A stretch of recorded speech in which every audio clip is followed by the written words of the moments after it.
राज्यसभेचे खासदार राष्ट्रवादी काँग्रेसचे नेते पार्थ पवार यांच्या सर्व राजकीय नाड्या आता मुख्यमंत्री देवेंद्र फडणवीस यांच्या हातामध्ये आलेले आहेत. त्यांचं करिअर फुलवायचं की खोडून टाकायचं हे देखील मुख्यमंत्री म्हणून देवेंद्र फडणवीस हेच ठरवू शकतात. त्यामुळं फडणवीस यांना शरण जाण्याशिवाय पार्थ यांना पुढच्या काळामध्ये पर्याय राहिलेला नाही अशी स्थिती आता आलेली आहे. त्यामुळं फडणवीस हे आता राजकीय निर्णय घेणार की सरकारी जागेवर फुकटात ताबा मांडणाऱ्यांना धडा शिकवणार हा आता यक्ष प्रश्न झालेला आहे. तुम्ही म्हणाल हे का? तर मुंढवा येथील बॉटनिकल सर्व्हे ऑफ इंडियाची केंद्र सरकारची जागा किंवा राज्य सरकारची जागा ताब्यात घेण्यासाठी पार्थ पवार यांनी जे काही क्लुप्त्या लढवल्या, जे काही व्यवहार केले ते सर्वच्या सर्व बेकायदेशीर ठरवण्यात आलेले आहेत. अतिरिक्त मुख्य सचिव विकास खारगे यांचा अहवाल विधानसभेमध्ये सादर झालेला आहे. महसूल मंत्री चंद्रशेखर बावनकुळे यांनी हा जो अहवाल मांडताना काही गोष्टी अतिशय सावधपणे सूचित केलेल्या आहेत किंवा या अहवालामध्ये अशा प्रकारे मांडण्यात आलेले आहेत की पार्थ पवार यांना सूट तर दिलेली आहे पण टांगती तलवार देखील आहे. या अहवालामध्ये असं म्हटलेलं आहे की हा संपूर्ण जमीन व्यवहार हा बेकायदेशीर आहे, अवैध आहे, चुकीचा आहे.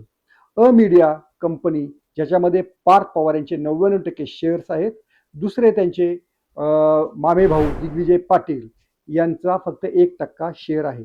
या दिग्विजय पाटील यांच्या विरोधात गुन्हा दाखल झालेला आहे पण पार्थ पवार यांच्या विरोधात दाखल झालेला नाही. पण तो होऊ शकतो आणि तो व्हायला पाहिजे, कारण याच्यामध्ये या समितीनं थेट असं म्हटलेलं आहे पार्थ पवार यांचं नाव जरी नसले तरी कारण या प्रत्यक्ष व्यवहाराच्या डॉक्युमेंट्सवरती पार्थ पवार यांची सही नाहीये. एवढीच एक काय बाब ही पार्थ पवार यांच्या साठी थोडीशी अनुकूल ठरलेली आहे. बाकी सर्व बाबी या त्यांच्यासाठी प्रतिकूलच आहेत. त्यामुळं शीतल तेजवानी ज्यांनी हे सगळं अशोक गायकवाड आणि इतर 271 कुळांच्या वतीनं जे कुलमुखत्यार पत्र किंवा जे पॉवरना पॅटर्निंग केलेली होती त्या शीतल तेजवानी, याशिवाय दिग्विजय अमरसिंह पाटील म्हणजे ज्यांनी मीडिया कंपनीकडनं मार्फत ही जमीन खरेदी केलेली होती, रवींद्र तारू सहाय्यक उपनिबंधक ज्यांनी हा व्यवहार नोंदवलेला होता त्याची नोंदणी करून घेतलेली होती, सूर्यकांत येवले तहसीलदार ज्यांनी याबाबत सरकार दप्तरी या व्यवहाराची नोंद घेण्यासाठीची तयारी दाखवलेली होती. अशा चौघांना तर पूर्णपणे दोषी ठरवण्यात आलेला आहे आणि याशिवाय पार्थ पवार यांच्यावर देखील कारवाई करा असं सूचित केलेलं आहे. पण देवेंद्र फडणवीस तशी तयारी दाखवतील का? पार्थ पवार यांना आता देवेंद्र फडणवीस यांच्या पूर्णपणे शरण जाण्याशिवाय पर्याय राहिलेला नाही हाच विकास खारगे समितीचा अहवाल आहे. पार्थ पवार यांना कधी सोडायचं, कधी पकडायचं, कधी या समितीच्या अहवालाची भीती दाखवायची, त्याच्या साऱ्या नाड्या आता भाजपच्या हातात आलेल्या आहेत. त्यामुळं एका बाजूला 17 प्रकरणावरनं शिंदे यांच्या शिवसेनेला भाजपनं पूर्णपणे दाबलेलं आहे. आता पार्थ पवार हे देखील भाजपच्या कचाट्यात आलेले आहेत ही मात्र वस्तुस्थिती आहे.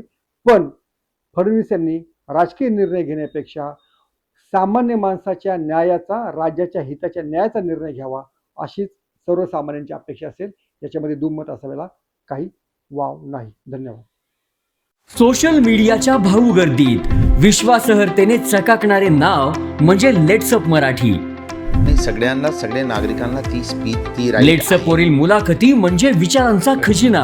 त्यानंतरच्या निवडणुकीमध्ये मला सोडून गेले. बातम्या केवळ वस्तुस्थिती सांगणाऱ्या, न प्रोपगंडा, फक्त जनतेचा अजेंडा. क्योंकि आने वाला कल जाने वाला है, जाने वाला कल आने वाला है. राजकारण, मनोरंजन असो की क्रीडा क्षेत्र, महाराष्ट्राची स्पंदने संवेदनशीलतेने टिपणारे माध्यम म्हणजे लेट्सअप मराठी. जगासोबत एक पाऊल पुढे राहण्यासाठी लेट्सअपचे ॲप, सोशल मीडिया आणि वेबसाईट सोबत कनेक्टेड रहा.